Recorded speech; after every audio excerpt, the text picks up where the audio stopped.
and we say this very um,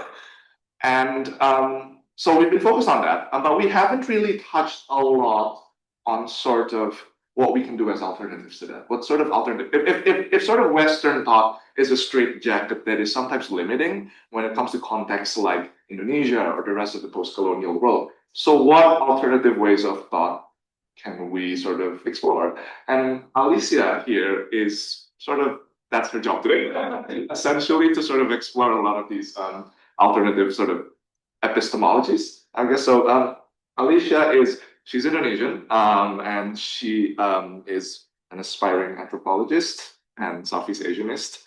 And her work is lies precisely in the intersection of everything we've been talking about: coloniality, post-coloniality, gender and queer relations, and was it indigenous studies too? Okay, got that all right. But that's all I'll say, and I'll let Alisya take the stage. Welcome. Cool. So, Hi, so nice to meet you all. I have a camera so that you can see my face, everybody online, and then hi, everybody else. Let me just share my screen, so please bear with me for a second.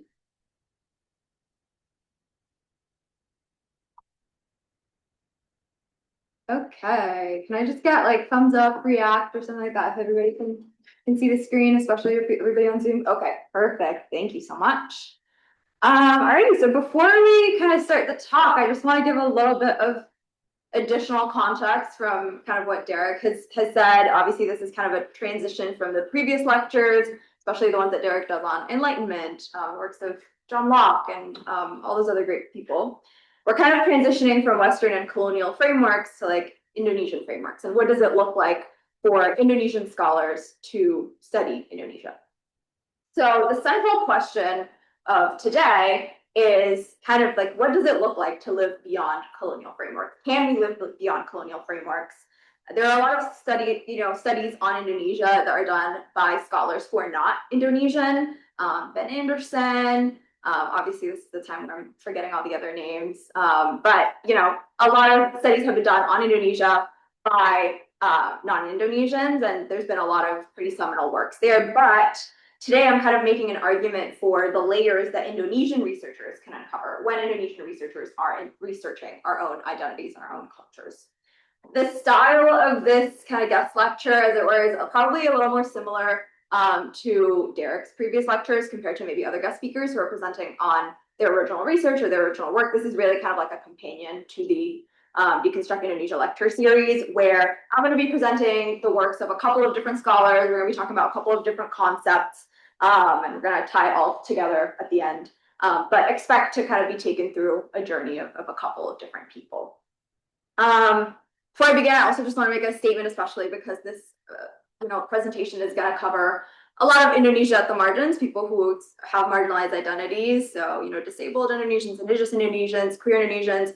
Very recently, there was a case of violence against trans women in Bogor. So just want to put out a statement of solidarity. If you haven't heard of what happened, trans people are under attack pretty much everywhere around the world, but trans women in Indonesia are really kind of having a hard moment right now, where a lot of people are, attacking them. Arisdo Gonzalez is a great activist working in Indonesia who has worked directly to channel, mutual aid. Definitely recommend you follow him, or at least if you're not familiar with everything that's going on, just to look it up in the news to find out, what is going on and what you can do to support the community around you. And before we begin, I just want to get a show of hands in person and on Zoom, like a thumbs up of who has been to a Deconstruct Indonesia event, talk, anything like that before, just so I know, like, the audience I'm speaking to. You just give a thumbs up or say something in the chat. Okay, I'm seeing a couple come in. And then can you just do like a little heart react, or like like one of the surprise reacts? No, not a thumbs up or a clap if this is your first time going to a Deconstruct Indonesia, and then you all can raise your hands and like that. I just want to see who's like a newcomer. Okay, hi fun. Cool, some new people. Thanks for joining us. And hopefully, there'll be a bunch of other stuff with Derek and the team coming up for the rest of the summer. So hopefully you'll stick around for more. Alrighty, so let's get right into it. So when I'm trying to situate our conversation, I want to situate it in the context of here. All right, everybody can see that. I don't want to start a timer. Sorry, I was trying to start a timer for myself. All right.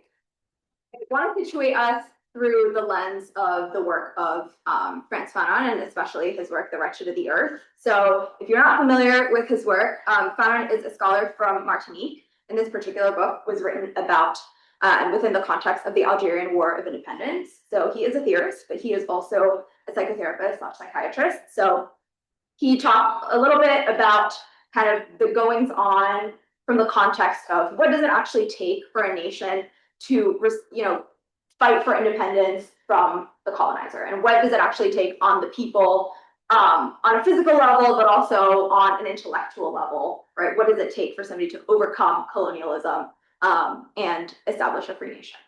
So kind of the common understanding of this book specifically gets a lot of renown for what I call the necessity of violence. That is a lot of his argument. Oops. I don't often use Canva, so thank you for your patience. So here's a quote from him, but basically a lot of the book argues that really like violence is the only way that you can kind of get past a colonizing, occupying force, right? That the people who are colonized, there is really no way for them to get the other side, if another side is intent on oppressing you, to get them to stop oppressing. You can't ask nicely. You can't be like, hey, can you please leave my country? That level of violence has to be reached such that you could overthrow the oppressor. And that is pretty commonly what people understand when people are talking about the wretched of the earth. People are thinking of it in this context. There's another quote, again, kind of like he frames nonviolence as kind of the preferred weapon of the colonial bourgeoisie, right? People who are like, oh, we can just like reason with them. But again, like a lot of his central argument is that you can't really ask nicely people who are oppressing you, people who are imposing on your rights to stop oppressing you, because that's just not going to work. So most of the book really kind of takes you through that argument of like when the colonized people realize that they have to like band together and use violence as this weapon to overthrow, like only then can we move from a colonial to a post-colonial state. When that overhaul happens and when the colonial powers that be are ousted through violence. But I also want to talk about kind of what happens after, which I think is something that a lot of people forget, or at least like we don't emphasize it as much, because it is a pretty radical text to suggest the necessity of violence, right? And I think it's rightfully so. That's where a lot of the attention goes. But when he talks in his conclusion about what happens after, he really talks about like we have to do something different here. Like we can't just, now that we've reached the post-colonial state, just recreate the violence that has occurred. We can't just try to create ourselves in the model of Europe. Like we have to be something else. If we wish to live up to our people's expectations, we must seek the response elsewhere than in Europe. So that is kind of the context of my talk today. It's more like, okay, what happens after, right? What happens after the violence already occurred, like the nation is being built, like how do we move away from those same cycles of violence? How do we move away into setting up colonial power structures? What does it look like to actually live in the post-colonial state and try to step away from European ideas? So that's a little bit of a primer, and I am going to talk through the different scholars that we have today, all Indonesian. All of them are Indonesian. Most of them are of marginalized gender identities, marginalized gender identities. All of them have some form of marginalized identity. But before I get into that, I want to get into all of you today. So I'm sure for most of you, it's your first time hearing me speak, but for those of you who have seen me speak elsewhere, I really like an interactive presentation. I want to know who all of you are. Obviously, there's the saying, "Tak kenal maka tak sayang," right? So just one quick way that I'd love to get to know you all is I love to make it a little interactive. So I'm going to enable annotations so that you all can put a heart. I'll put a heart on where you're from in Indonesia, if you are Indonesian. If you're not Indonesian, but you're living in Indonesia or have some sort of relationship to Indonesia, feel free to add that too. I'll ask you to use the heart because it's red and I can just see it over there. And you can do it as many times as you like. I think it'll allow you to do that just because Like for me, for instance, I was born and raised in Jakarta, but my family's from all over. They like to say gado-gado. So, I have family in Aceh, I have a family in Madura, and elsewhere in Java as well. So feel free to use it, as many times as you feel can represent where you're from. All right, I'm going to turn on the annotations. This took a while, so. Alrighty, so if you go to your screen, you should be able to click annotate, and then there are all these little check mark shape, and then you can click a heart, and then I'll put a heart on Jakarta, put a heart on Aceh.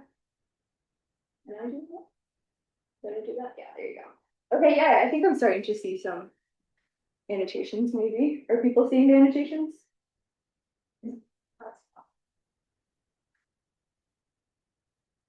Okay, yay! I'll just give it a sec so that people can add. Yes, love it. I love the arrows. I'll give it a sec so that we all can just take this in together and see where everybody is from. Okay, I'm seeing a lot of Jawa, yeah. Oh, Kalimantan. Very cool. There was an arrow and the arrow disappeared. Okay, a lot of Jawa for sure, a lot of Java.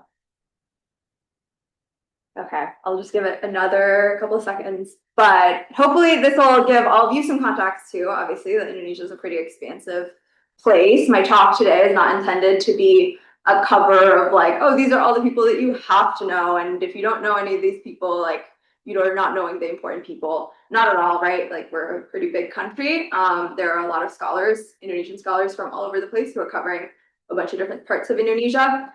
So this is just kind of a preview. Hopefully, if you've never known or heard of the scholars that I'm about to talk about, that this will be kind of a starting point for you all. And if you have any names that I didn't mention today, that you'll feel empowered to share it in the chat and just tell us and tell me maybe some other people that we should check out. The other thing I'll say before I move on to the next slide, and as people are maybe adding stuff on, is when we get to the Q&A part, feel free to just ask your questions as you go, and I'll address them at the end. But if you prefer to ask your question in Indonesian, ya saya bisa orang Indonesia, so silakan. Kalau misalnya lebih nyaman nanya pertanyaan dalam bahasa Indonesia, that's totally fine. I'll make sure to translate it into English and Indonesian when I answer it. Yeah. Okay, yay, I love to see all of this. So some people from Sumatra, ada Padang, Kalimantan looks like, and a lot of Jawa. Very cool. Alrighty, I am gonna take a screenshot so that I can save this for myself because I think it's very cool. Feel free to do so as well. Obviously, this meeting is recorded. And then, unfortunately, I'm gonna have to erase all of it so that we can move on to the next slide, and then all your beautiful hearts will be gone.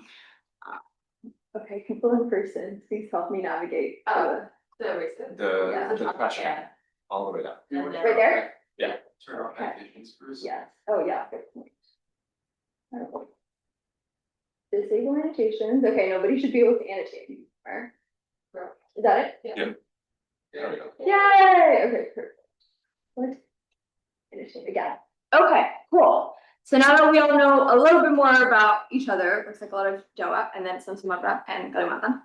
We're going to take a look at the scholars that I will cover today. So there are a few of them, and each of them had their own different lenses through which they look at Indonesian history and Indonesian culture. So the first scholar that we're going to look at is Ferdi Tajib, who wrote a book recently, and I'll try to put, if it's a book, I've put the book cover on it. If it's a paper that we're looking at, the title of the paper is right below.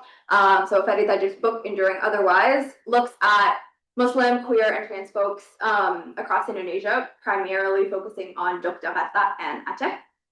And a lot of it is focused on affective dynamics, so the way that they move through affect, which is really kind of like different than emotion. Emotion is just like, what you might be feeling in a particular moment, but affect is really like how the environment affects the way you carry yourself, how you affect the way other people carry themselves. It's kind of bigger than emotion. So his book focuses on the way that affective dynamics kind of affects the lived experiences of queer and trans Muslims across different parts of Indonesia. So when we're looking at Ferdi's work or Tajib's work, we're going to be looking at a little bit of queer theory, and kind of the intermingling between queerness and Muslim identity, especially in Indonesia. The next piece is by Gaidani Baroka or Oka, who wrote Anna Infinite. There is a painting called Anna la Javanaise, or Anna the Javanese, by French painter Paul Gauguin. I think I'm saying that right. And you'll see the painting in the next slide, but basically, Anna was a 13-year-old girl who was sold to Gauguin and then became pretty much like a live-in everything, including a muse for some of his paintings. It's definitely met a lot of criticism, so I'm not the first, and Oka is not the first to criticize these paintings. But what I find really, really unique about the way that she wrote about this piece is that it becomes kind of like a creative nonfiction piece almost, of writing about Anna, but also writing about the writer's own experiences with disability, seeing Anna as a disabled icon and what that means for her as a 13-year-old girl with no agency.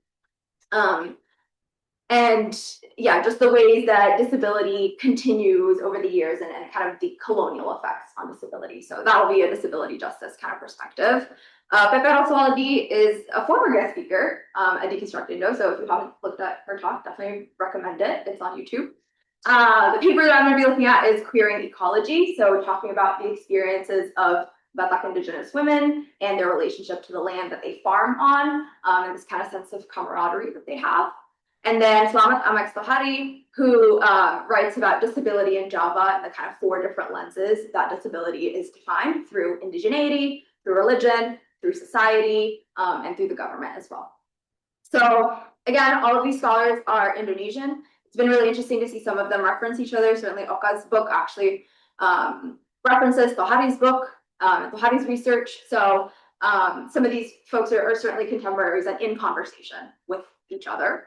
And really the focus is the fact that, you know, they all focus on different kinds of marginalized identities across Indonesia.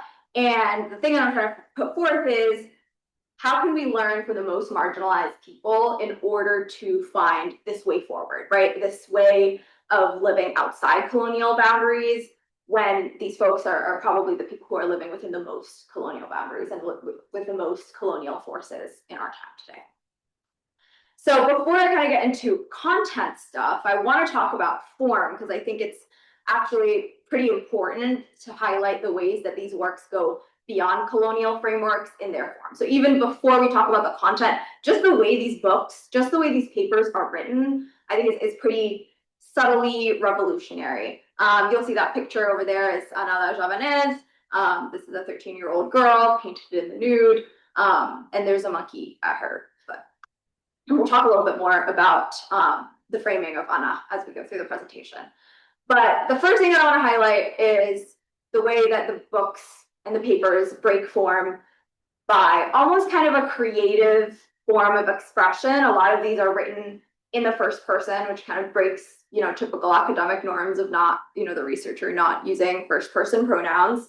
Oka's book really is like a piece of creative nonfiction where there are critical essays, but there are also kind of like creative pieces where the author is imagining herself as a different version of Ana, or Ana is being reimagined as somebody in the future. And then there are a couple of pieces of visual art that she makes as well.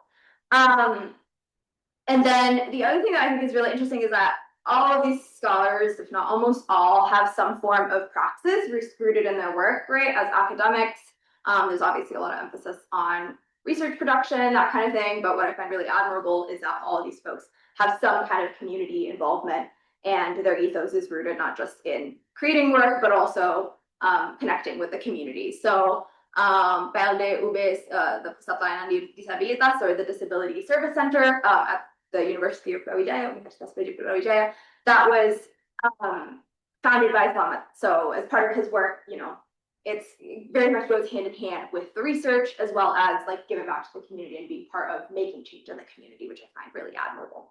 And then to bring it back to Fanon, I actually found that The Wretched of the Earth too is pretty radical in terms of it's functionally a theoretical academic text, right? Like so many of the first chapters are about like how we can overcome colonizers, like how the colonized like brings together this like thought of liberation. But before he writes his conclusion, there's kind of this chapter that consists almost like medical records of patients' diagnoses. So he really goes like, patient A was diagnosed with this, and this is what happened in their life to give them that form of PTSD or that form of trauma. And there's this kind of like context almost of there's the theory, but also like these are the real effects of war, of revolution on people, and very much like after building up this necessity of violence, there's this real understanding of how it affects people in the everyday.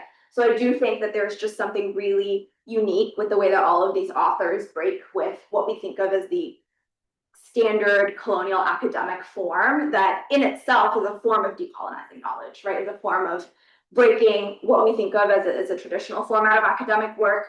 All of these scholars have broken it in one way or another. So that being said, the main kind of point of everything that we're exploring today is the fact that decolonization demands norm breaking, form defying, and contradictorily fraught yet full lived experiences, right? I'm not trying to put forth the argument that like this is perfect and everybody was happy and everybody lived happily ever after. There are real cases of violence ongoing today that affect these marginalized communities, but there is something in the way that they function with each other, something in the way that they think of themselves and relate to the land that is still pretty radically decolonial. And we kind of explored that obviously through form. But there's also how the nature of the researcher's relationship with the community affects the way that research is being written, right? Like the fact that these scholars are Indonesian, I think there is something there that they can kind of coax out or reveal about the community that wouldn't have otherwise come across, that only comes as a result of that relationship between the researcher and the community. So when we're talking about like this, what does it look like, this decolonized lived experience in the marginalized folks of Indonesia? There's something, this distinguishing approach that, for lack of a better word, I call a sense of space. And it kind of consists of these three components. First is how they function in relation to themselves, which I call a sense of self, in relation to where they are, which I call a sense of place, and relationship to their community, which unsurprisingly I call a sense of community. So these three lenses, you'll see as we move through them kind of in order, they all really intermingle with each other. I'll try my best to distinguish between the three and when we're moving between the three. But the whole point of the form breakingness of it all is the fact that they are all very deeply interconnected. And then on top of all this, there's a relationship with a researcher, which on its own is pretty powerful. So in terms of the self, the first part here, there's kind of this multi-dimensional way that these folks see themselves. This is an excerpt from Anak Infinite, which I already mentioned, you know, the way that it blends analytical essays and reimagined anecdotes, creative writing. And this one I think is really interesting because the author is situating herself, and she is disabled. The author is situating herself as Anna, the 13-year-old woman, and also situating herself as a fish. So she's talking about herself. Not many fishes get PhDs abroad, but there are infinite other ways to learn and improve knowledge. This fish, called Malindo, is ethnically Minangkabau. And I'll skip a little before that, they were Hindus and Buddhists, and before that, what anthropologists might call animistic. Though all of these processes of being spiritual persist into the present, layered in jiwa raga memory. And this entire passage in the book is really her talking about her journey going through academia as a PhD student and candidate, and eventually, you know, working in academia. But she kind of identifies herself as a fish, which I thought was really interesting. But then there's another part in the research on disability in Java that Tohari points out the way that disabled people are represented in Javanese folklore as magical, as being otherworldly. And there is a Minangkabau myth called Ikan Sakti, which is like this fish that's like all powerful, all knowing.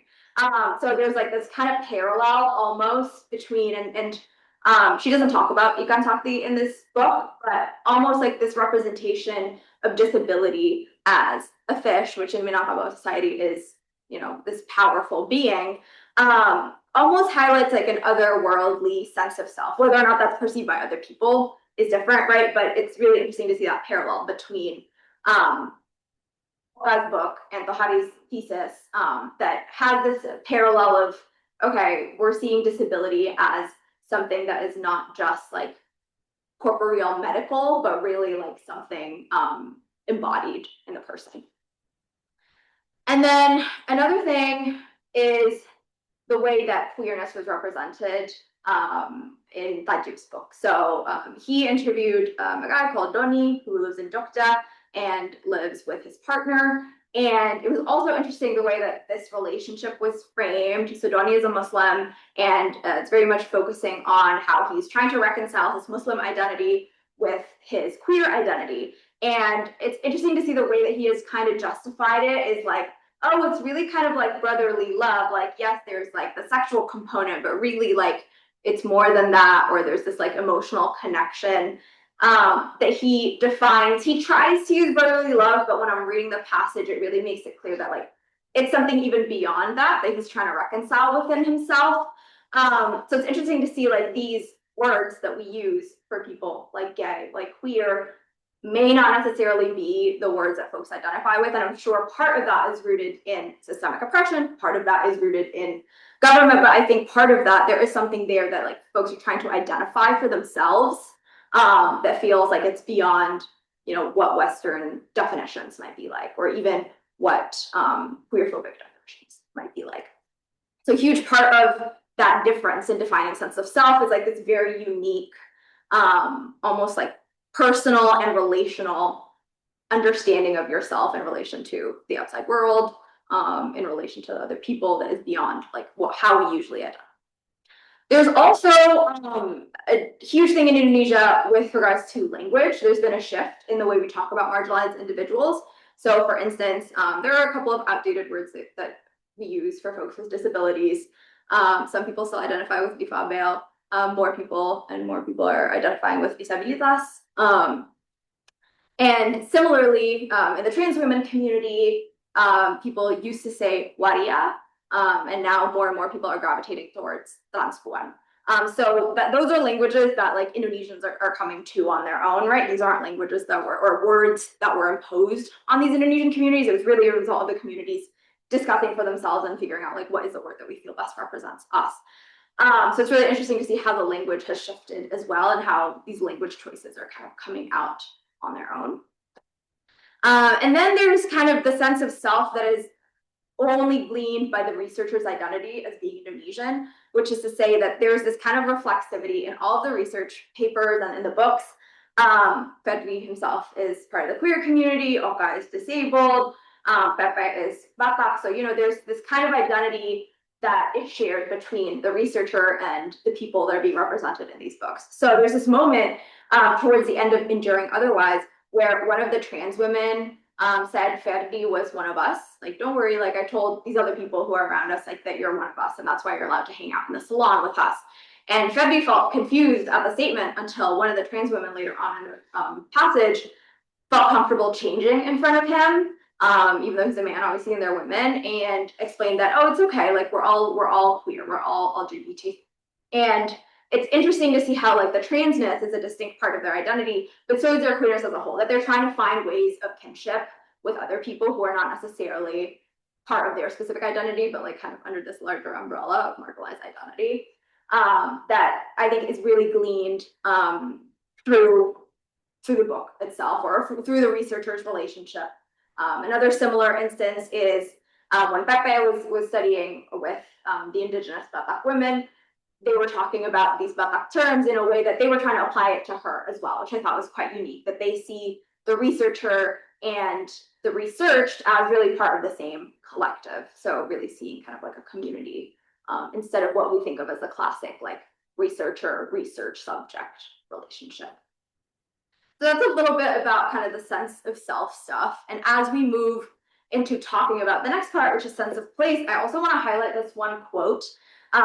It comes in Enduring Otherwise, which is Freddy's book, where Maya, one of the transpuan in Aceh, recounts a tale of her escaping a beating from a local mob that was led. So she had rejected a client. A lot of trans women do have to make money through sex work. But of course, you know, it's a one-on-one relationship sometimes. So if you decide on a price and the client doesn't want to pay that price, then you may decide not to move forward, right? And so that was what had happened, was that she had rejected the offer because it was too low.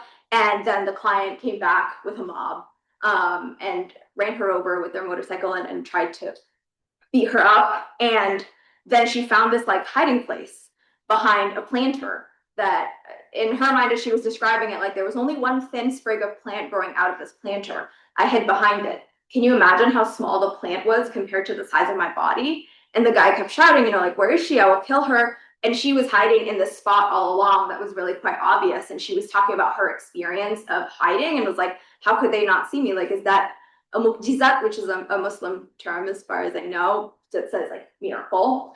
Like, is it a miracle or what is going on here? That kind of suggests like a different relationship with her body, where she felt later on in the passage, she also talks about how when she was running, she felt like she was flying because of the adrenaline and how much like fear she was in. So it's interesting the way that they describe their relationship to the self and the way they describe the relationship spatially, right? Of like, hey, there's this like huge open space and I'm hiding behind what I think is really obvious, and yet the space is shielding me. Like, what is this relationship I have to the space that like is the space trying to protect me as well? That I found really, really compelling. And with that in mind, thinking about the relationship between the self and the space and everything around you, the other interesting thing, slide, here we are. There we go. The other interesting thing is the relationship to the land. So moving on to the second place, which is the sense of place. It's not so much that this land is my land or that this land belongs to me or my ancestors or my people, but more of the land is an embodiment of the self. Like really the way that they think about the land is that this land is me. There's a piece in Pepe's work that she accidentally steps on part of the plantation that the women are working on, and there was nothing on there. It was kind of like not really bearing fruit, and she had apologized for it, but she had also kind of tried to reason like, okay, like at least, you know, I'm not really stepping on any produce because there's no fruit on there. And the woman had responded, with fruit or not, I am hurt. You step on it and it feels like you step on me too. So it's really interesting to see the way that the relationship with the land is framed, not so much as like a, I own this, or like this belonged to me and my family, etc. But like this is an extension of myself. Like this is an extension of who I am.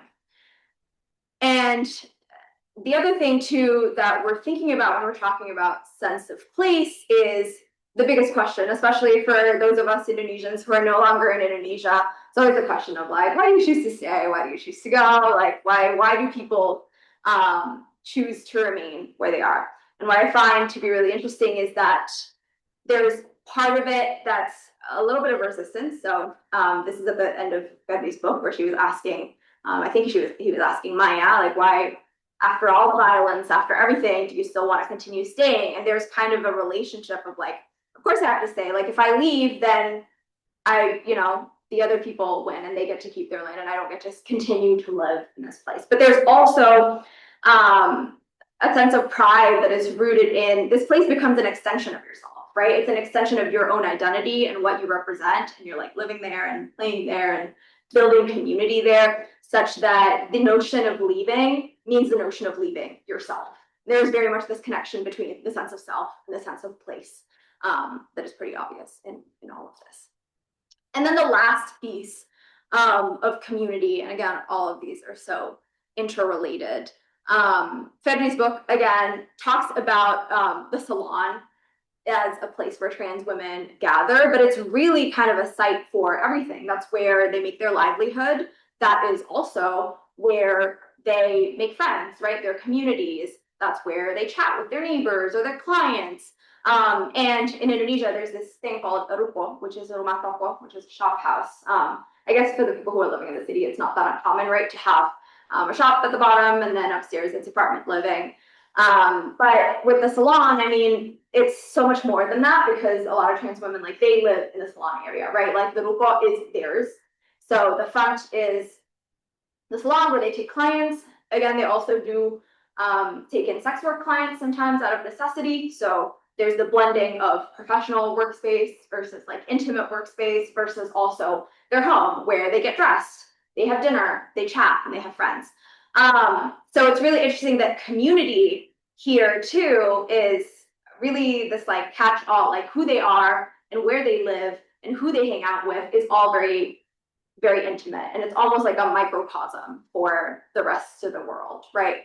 And I think part of this is because of the necessity, right? Like when you're being oppressed or when you're being marginalized, it's very hard to find a space where you can belong. But then often in the spaces that you do feel like you belong, you are creating, pretty much you're trying to stuff everything into it, right? Like this is where I can live safely, this is where I can eat safely, this is where I can work safely.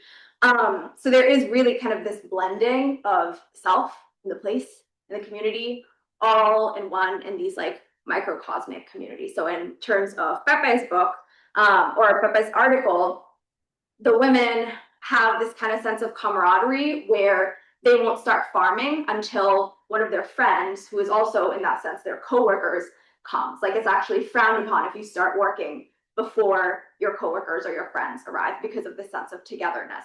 So there's really this melding of the people you work with, the people you hang out with, the people you seek care from and who are your family are all kind of melded into one, which I find really interesting. And now that we're talking about how this is all melding into one, the next obvious question becomes, what about labor, right? This is also a site for labor. This is where they make their money. And from a Marxist feminist theory perspective, labor is very much gendered, right? There's this idea that in a capitalistic society, women or people with marginalized gender identities are more likely than not people who are going to take on unpaid labor. So this can take the form of housework, this can take the form of raising children or childbearing, but also in all of these communities, right, in the salon, in the farms, like the women are very much working, right? But there is an extension of their work that is also emotional. The fact that they have to manage these social relationships with each other, that's also part of the work that is unpaid. And thinking about the Indonesian context, there's this book called Fantasizing the Feminine, which is really a series of different essays. And one of the essays is by Julia Suryakusuma, which is about the state and sexuality in New Order Indonesia. So if you're not familiar with the New Order, this was the Suharto regime between 1966 to 1998. There was quite an emphasis on gender roles in the family as a crucial component, particularly there's this term called state ibuism or state motherism, where women are supposed to present themselves as the ideal wife and supporting the husband's work, and in taking on all this household labor in order to uphold kind of the family structure. And yes, like there is this, now we're moving on to the stage where women can be paid for their labor and can go out and work. But again, much of the work that these marginalized individuals perform are still so centered on care, right? Like sex work, salon, even something that we think of as so industrialized as farming. Clearly the social relationships there still matter a lot. And there's just so much of what we call social reproduction, or that, unpaid labor, that is still involved as part of the work. So kind of thinking about like the what next of it all, right? Like there are these kind of interminglings or interplay between the self, the community, the place.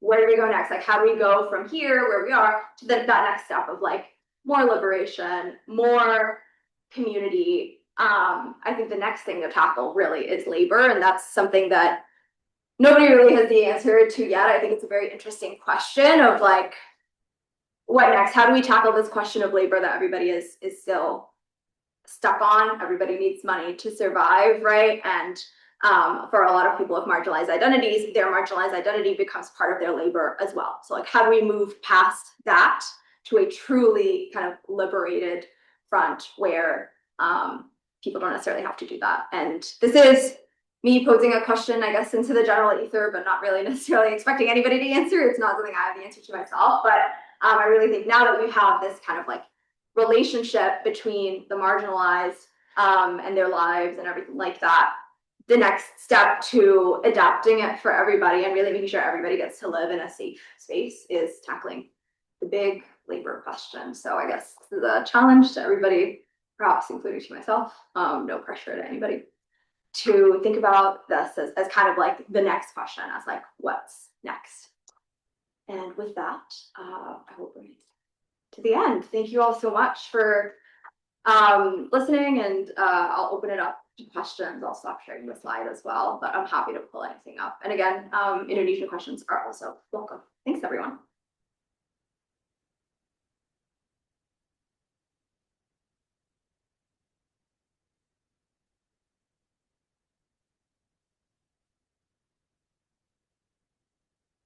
I'm just gonna read the comments from Alsha. Hi, Alsha.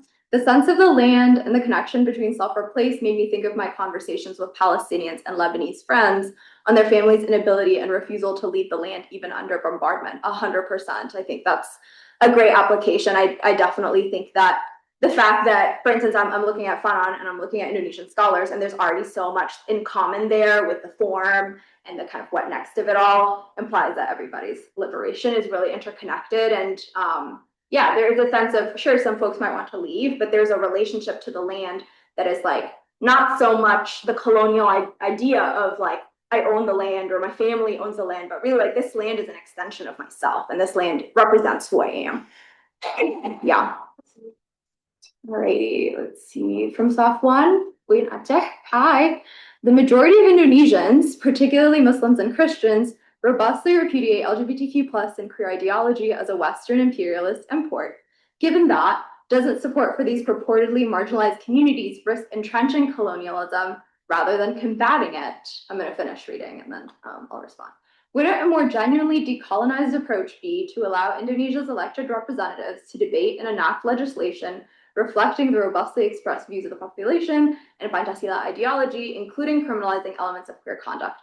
This ensures that anyone affected retains the right to challenge such laws and bring legitimate grievances before the courts and public fora. Okay, I think this is a great question, and I'll address kind of, there are two parts to this question, right? First is the like, when we're talking about stuff that people say are Western imperialist values, like, aren't we just perpetuating Western imperialist values? And then the second part. So the first part, I would say there is a lot of research out there, I'm happy to share in the chat, about Indigenous queerness specifically. And part of my talk is arguing that like, these marginalized identities can't be understood from a Western standpoint, right? Like the way people define themselves historically are different. So I think on that basis alone, I wouldn't say it's the same as what people perceive to be a Western imperialist import. And on the other hand, too, there's a lot of history that suggests that indigeneity in Indonesia very much overlaps with queerness. So there are a lot of queer communities that maybe wouldn't use those words to identify themselves, right? But people who have multiple gender identities across Sumatra, even across Java, that historically, even though they don't call it queer, they don't call it gay, or they don't call it trans, they have multiple gender identities. The Bisu of Sulawesi, I think, is probably another good community to look into. But I would say like when something has been historically so universal, and specifically Indonesia has been so indigenized, I would not say it's a colonialist import. Perhaps there are ways that we're using the language that have been helpful, right? But the concepts themselves are definitely not what I would say Western imports at all, given kind of the long history of indigenous queerness in Indonesia. Yeah, and happy to provide more resources if anybody has resources on indigenous queer communities, feel free to do that. And then the second part of the question about whether or not we should allow the representatives to debate and enact legislation. I think that's a very, to me, I see that question as rooted in like free speech and making sure that everybody has the ability to hear different perspectives. I will say, and this is kind of a personal take of mine, so if anybody has more academic terms for it, feel free to support me there. But kind of the baseline, and I'm sure there are some academics out there that are saying it in much more eloquent words than mine, is this belief, and certainly in a decolonial world, this belief that people of any identity should be able to exist, right? And if your take or your belief imposes on somebody else's right to exist, that is where I think it kind of crosses the line from, you can legislate like behaviors or like what you want to accept in the public, which I think there's been increasingly a push to be a little bit more tolerant to, for example, queer couples being in public. But the right to exist in and of itself, like you can't debate somebody's right to exist. They already exist. You know what I mean? This is also another thing that when people are talking about like, oh, does Israel, for instance, have the right to exist? Like it already exists. We can't debate whether or not it has the right to exist. Like it's already there. And the same thing with queer folks, the same with Palestinian people. Like we can't debate whether or not Palestine has the right to exist. Like it's already there. There are already Palestinian people. Similarly, there are already queer people. There are already disabled people. There are already indigenous people. I think the challenge, you're on the right track there is in terms of laws for rights and protections, which people are increasingly fighting for. And as long as it's about like the right for somebody to exist safely at a place where they live, and to not experience hate just on the basis of who they are, identity wise, that is my take on that. Any other questions? Any other engagements? Thank you for the questions. Any other comments? Anything like that? Anybody from here to the podcast we go? But no pressure. Maybe I just wanted to add something, because something I was Everybody here, Derek. yeah, sorry. Is that my coming Can I get a thumbs true? up?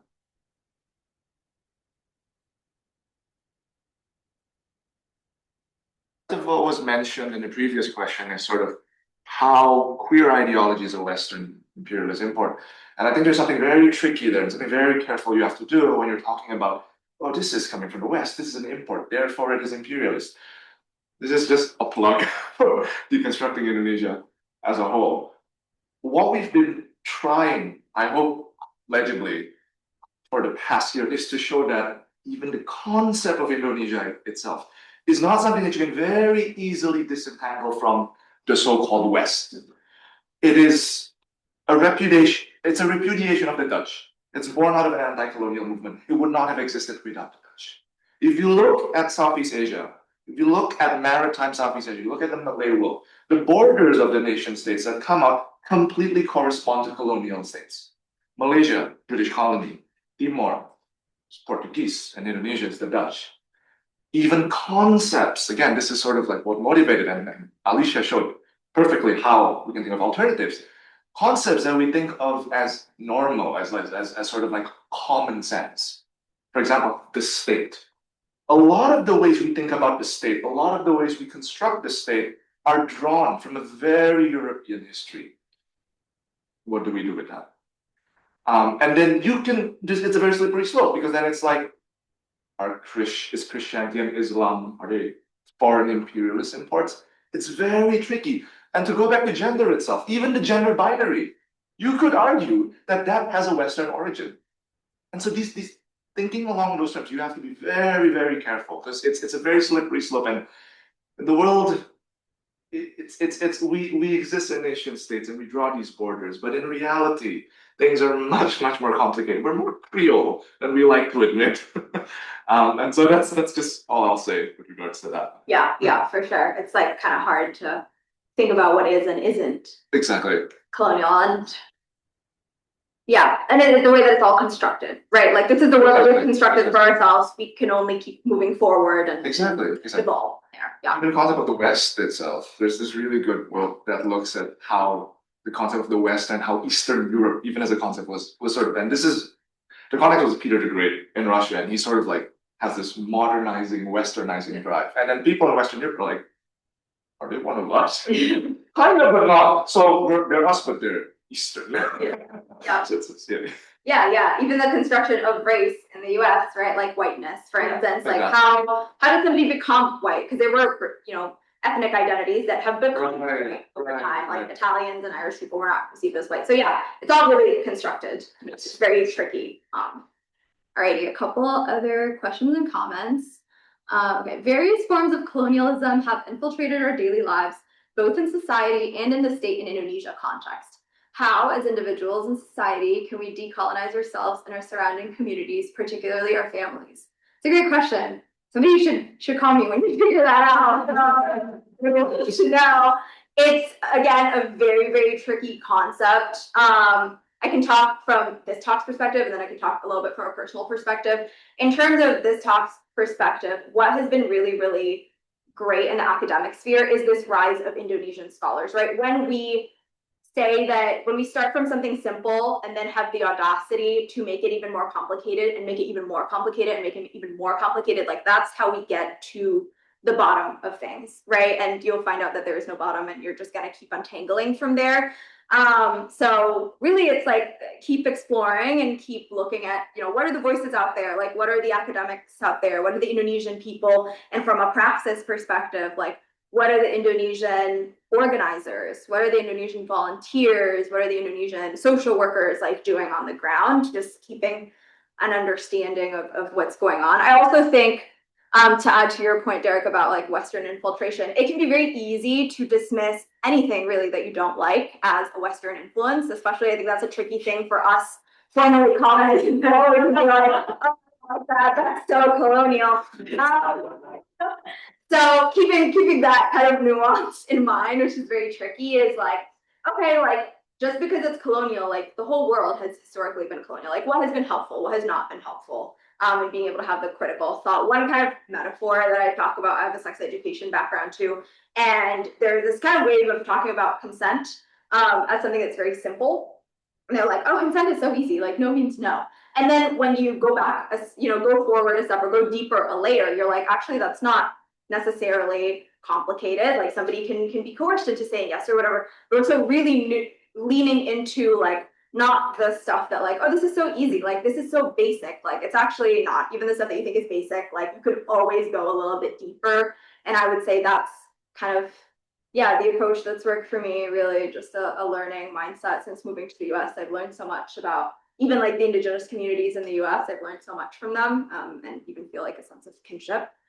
So also really like learning about other perspectives. And I think hopefully the thing that I have also tried to highlight with the parallels between Fanon and the other scholars here is like they didn't exist in the same lifetime, right? They didn't experience the same things, and yet there are these shared traits, these shared ways that they're breaking the form, shared ways that they're advocating, that are similar. So definitely just learning, and I guess being content with maybe never reaching that perfect ideal, but continuing to try to get there anyway. Okay, I'll stop. My concern about this is on how our official elected representatives can barely pass laws, and they usually don't, that benefit just the ordinary non-queer citizens. Not to mention the many, many cases of corruption and abuse of power these representatives are embroiled in. So it's very hard to even trust they would have people's best interests in mind. Absolutely. Somebody who's more well-versed in government and political science can probably also articulate like the Indonesian political system and how difficult it is. So yeah, 100%. For sure. Next comment. It's fascinating how Fanon emphasizes the necessity of violence to overthrow colonial structures.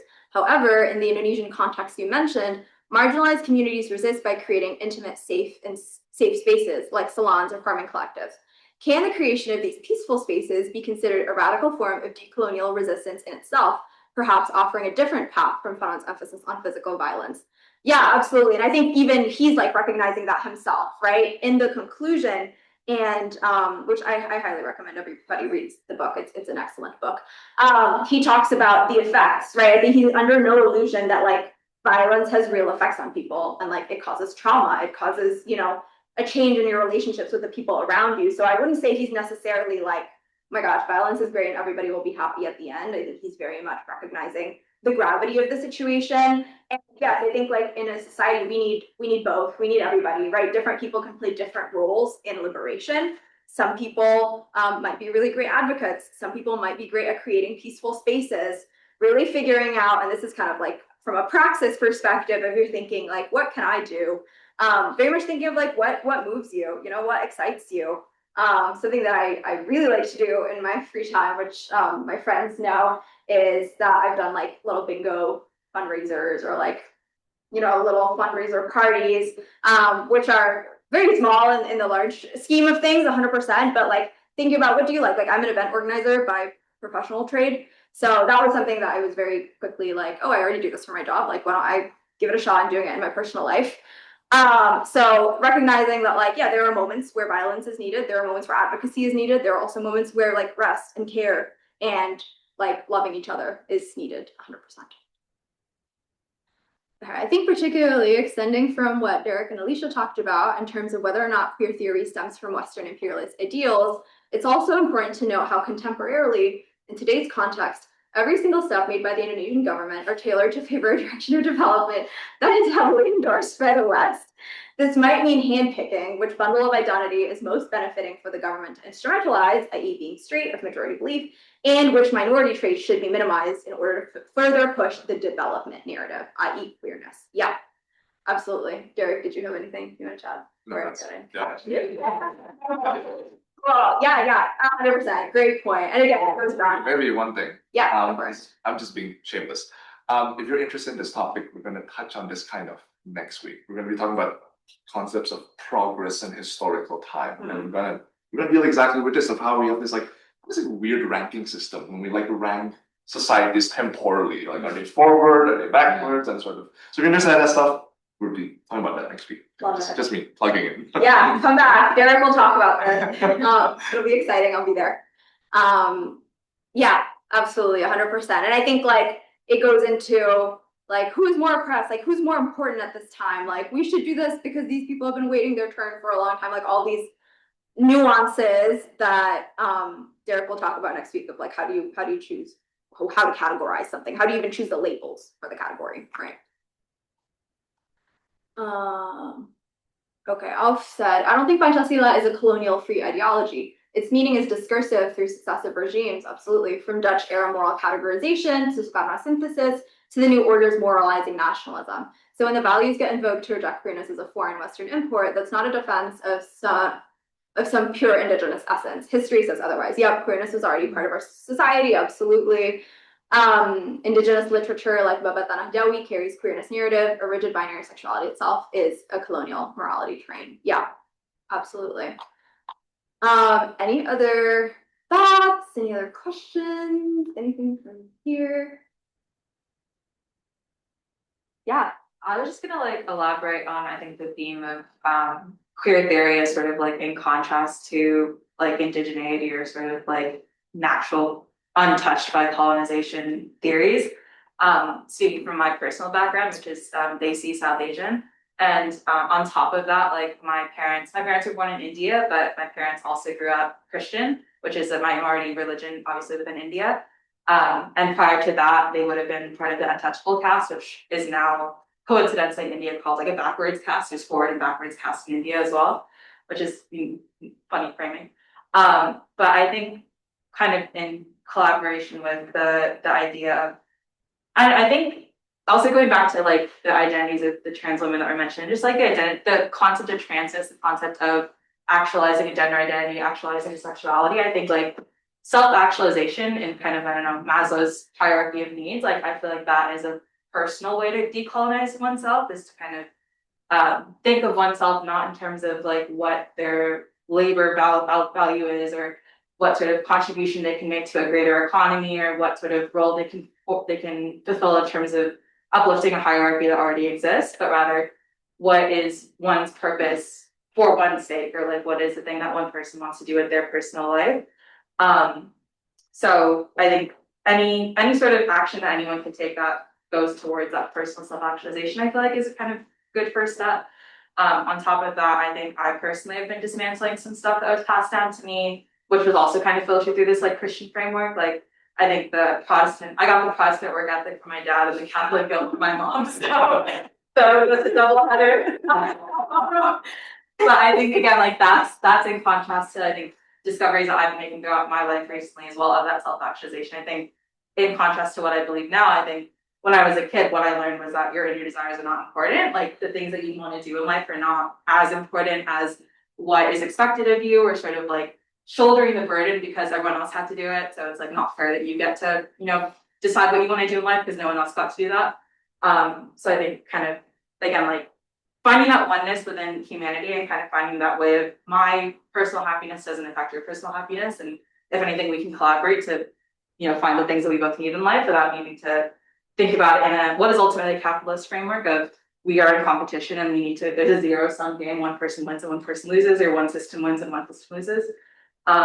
That's not a question, that's just like very much connected. Yeah, thank you so much. And I like what you said about like there are these labels that are helpful, whether Western created or other people in Indonesia created, right? But your understanding of yourself doesn't need to be like if a label is helpful for you, like sure that you can adopt that label, but like it's what's important is like how do you understand yourself? And that is really kind of like what these scholars have shown and what the examples have shown is like there are labels and ways of understanding, and there's like language has evolved such that word choice gets more specific, but your understanding of yourself is really different from, the same word, like queer might mean different things to different people. So yeah, I love what you said about how, it's really about how you understand yourself, and then that's like in itself a pretty radical notion. Yeah. I kind of wanted to just extend on that and kind of wanted to get your thoughts on like a bit more Fanon. I haven't read Fanon myself, Okay. but like kind of like the violence part. Because what is sometimes what is most like the surface level of that is structural, right? It's sort of like, oh, of course, there have just this dominant power over you, need violence to overthrow it. You're not going to win just by argument. But there's a psychological element to it, where he talks about violence as a kind of emotional catharsis, Yeah. where and sort of like it's a kind of sovereignty that's not just. It's almost like violence is necessary not just to establish a kind of physical sovereignty, but almost like an emotional, kind of like psychological effective, which kind of like ties into a lot of what you said. And I'm curious to sort of get your thoughts on like a lot of the stuff we were talking about, with sort of how almost like with a lot of these marginalized communities, they're trying to create their own sense of space. Yeah. And a lot of the examples you gave were very much, they felt very psychological too. Yeah. And so I was curious to sort of like get your thoughts on that and sort of how that links to Fanon and that sort of framing. Yeah, absolutely. Great question. And really, like, I think Febby's book is the one that's most explicit in saying, like, this is about affective dynamics. This is about what you're talking about, like that sense of self, but also the emotion and your relationship to the people around you. And the part of the book where Fanon is talking about violence and organizing, he does argue for, like, when the people, like, people can use violence on an individual level, you know, but when the people start to form a collective and start to form a national identity or a shared identity that they choose that is just beyond like, oh, we happen to both, you know, work in the same space, or we happen to both like work under the same plantation or whatever, when they start to define like, here is what we want together as a collective. Like, here is what defines us as a nation that sets us apart from the colonizers. When there is this kind of like national consciousness, that is like kind of the catalyst from transforming it from individual acts of violence to like a revolutionary acts of violence that can kind of overthrow the colonizer. So he definitely gets at that as well. And really like there's one whole chapter that is dedicated to like, how do you build the national consciousness? Like, how do you build the state consciousness? And how does that energy kind of all compile into eventually overthrowing? And it's interesting because like there is this nuance, right, of like, you need to make a national identity, you need to make a collective, like everybody agrees type of thing. And then after that, how do you make room for individuality? Like, how do you make room for the nuances of like, but I understand myself differently from the way you understand yourself. So it's very tricky for sure to see how that unity is required. And then once we have that unity, like how then we kind of spread out a little bit more and get a little bit more distinct. Yeah. It's interesting to sort of like the non-colonial, sort of the non-post-colonial analogy I'm thinking here is Marx and his 1844 manuscript. He says one very interesting thing, which is often like kind of stuck with me. And like it's kind of like people like it's sort of like it's not mentioned a lot, but it's kind of revealing because he's like, well, workers sort of like organize and they sort of like form unions and that to sort of like get better pay and all of that. That's how they start out. But then eventually the union itself becomes the point. The social, it's like almost like a social, he's like almost like getting at a social, again, it's like a sociality and a relationality that is kind of lost somewhere. And then in trying to sort of like just survive and try to better your life, you kind of recover some version of that in the effort of doing that, which kind of gets to like what you were saying about national consciousness and sort of like revolutionary violence, I guess. Yeah, it's very recursive, right? Yeah. It's just like Exactly. expanding and collectivizing and expanding and collectivizing, yeah. There's a comment by Alf. Oh yeah, I'll read that part. While there is no evidence that queerness was mainstream, there are numerous texts recorded that homosexuality is not taboo.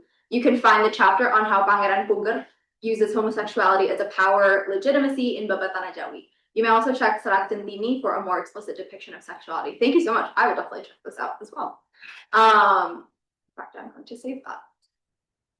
Yeah, and I will say the one thing that I'll point out too is like, just because something is not mainstream, right? Like the fact that Indonesia is like a big country, we're not expecting like the hegemony to always be like the correct thing, right? Like multiple things can exist and things can be a minority and still be legitimate, right?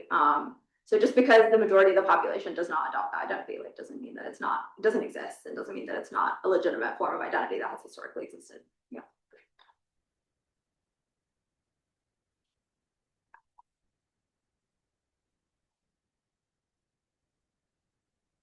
Anything else? Shall I toss it back to you? Maybe ask one more time. Oh yeah. Any other questions? Any other thoughts? I'll just give it a little bit more for folks to engage and think. And thank you for all the questions that have come so far too. They're very, very compelling and very exciting. And it's always nice to feel like you're talking to a group that's, you know, talking back and sharing your thoughts. So thank you all for doing that.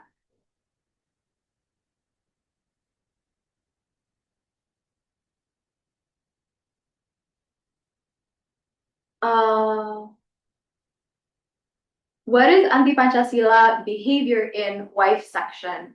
Sorry, Vita, can you explain what you mean by wife section? And I'm gonna scroll up in case it was in the comments.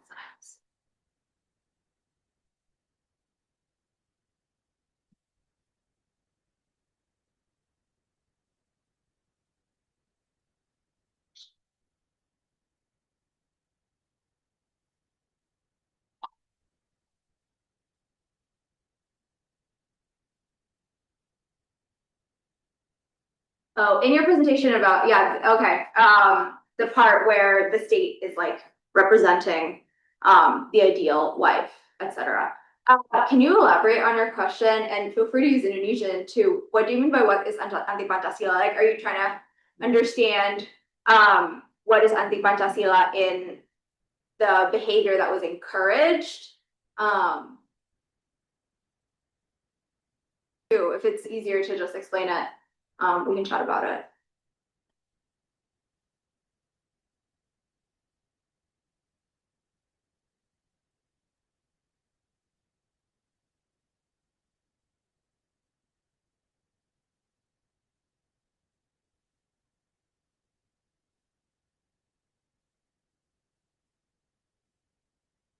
Let me see the part where, did I say anything about anti-Pancasila? Maybe I did. Or maybe it's a quote. Oh, yeah, okay, I see what you mean. Thank you so much. Let me pull up the quote on the screen so that everybody can see that.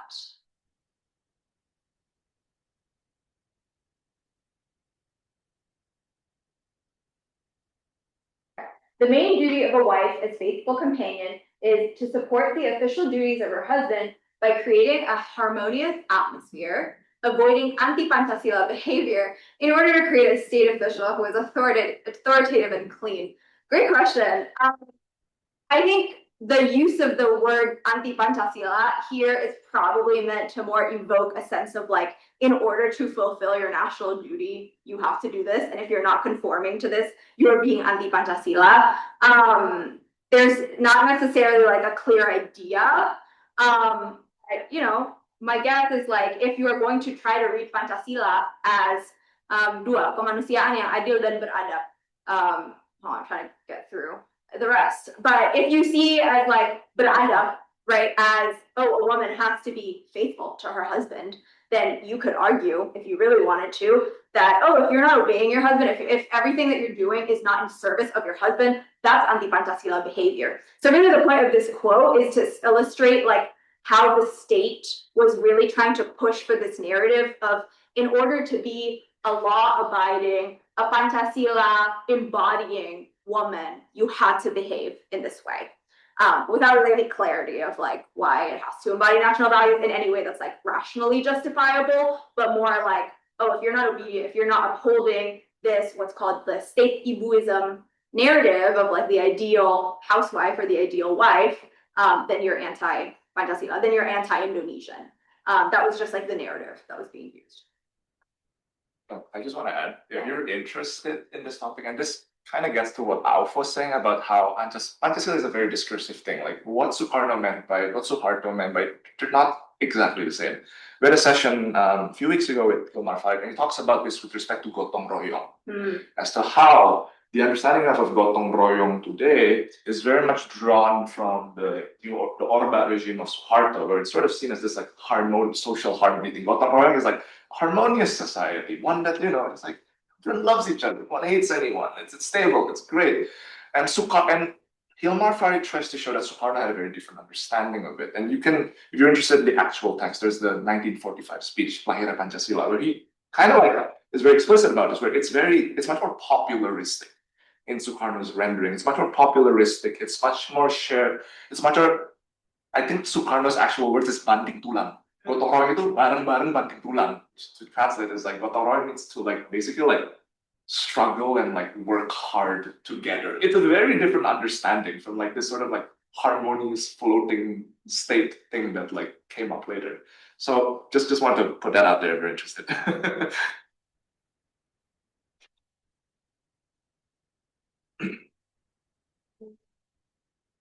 Yeah, these are really, really great questions and really great points of thought.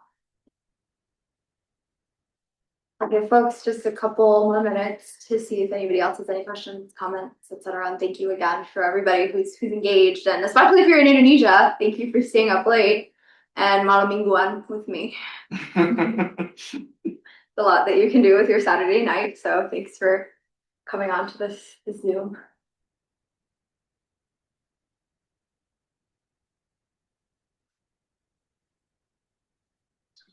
Yeah. Alrighty, I'm going to hand it over back to Derek, who's going to close us out, talk about other ways that you can get involved with our stuff. Thank you all so much. Thank you so much.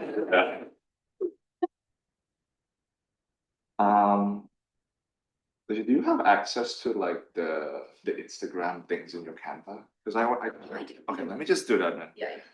So let me close this off by thanking Alisya. This was a wonderful. I think we've had a dearth of actual Indonesian sort of like so this is for a class called Deconstructing Indonesia. So this is a very welcome corrective. And Alisya, I'll say this. Alisya, we've had conversations, and Alisya is interested in contributing more in the future. So this will not be the last you'll be seeing of Alisya. Alisya came all the way down here from Albany, so again, I really appreciate that. Let me close off by giving a bit of a sneak peek for the next class. So and sort of again just by giving a bit of a mind map of where we're going. So this first third of module 3, where we've been focusing on post-coloniality and sort of like unpacking Enlightenment and European thought, we're coming to an end. I'm going to be presenting a session next week talking about sort of the historical time stuff. And then the week after, we will have our first in-person event in Jakarta, actually. More details on that. We'll have a bunch of guest speakers.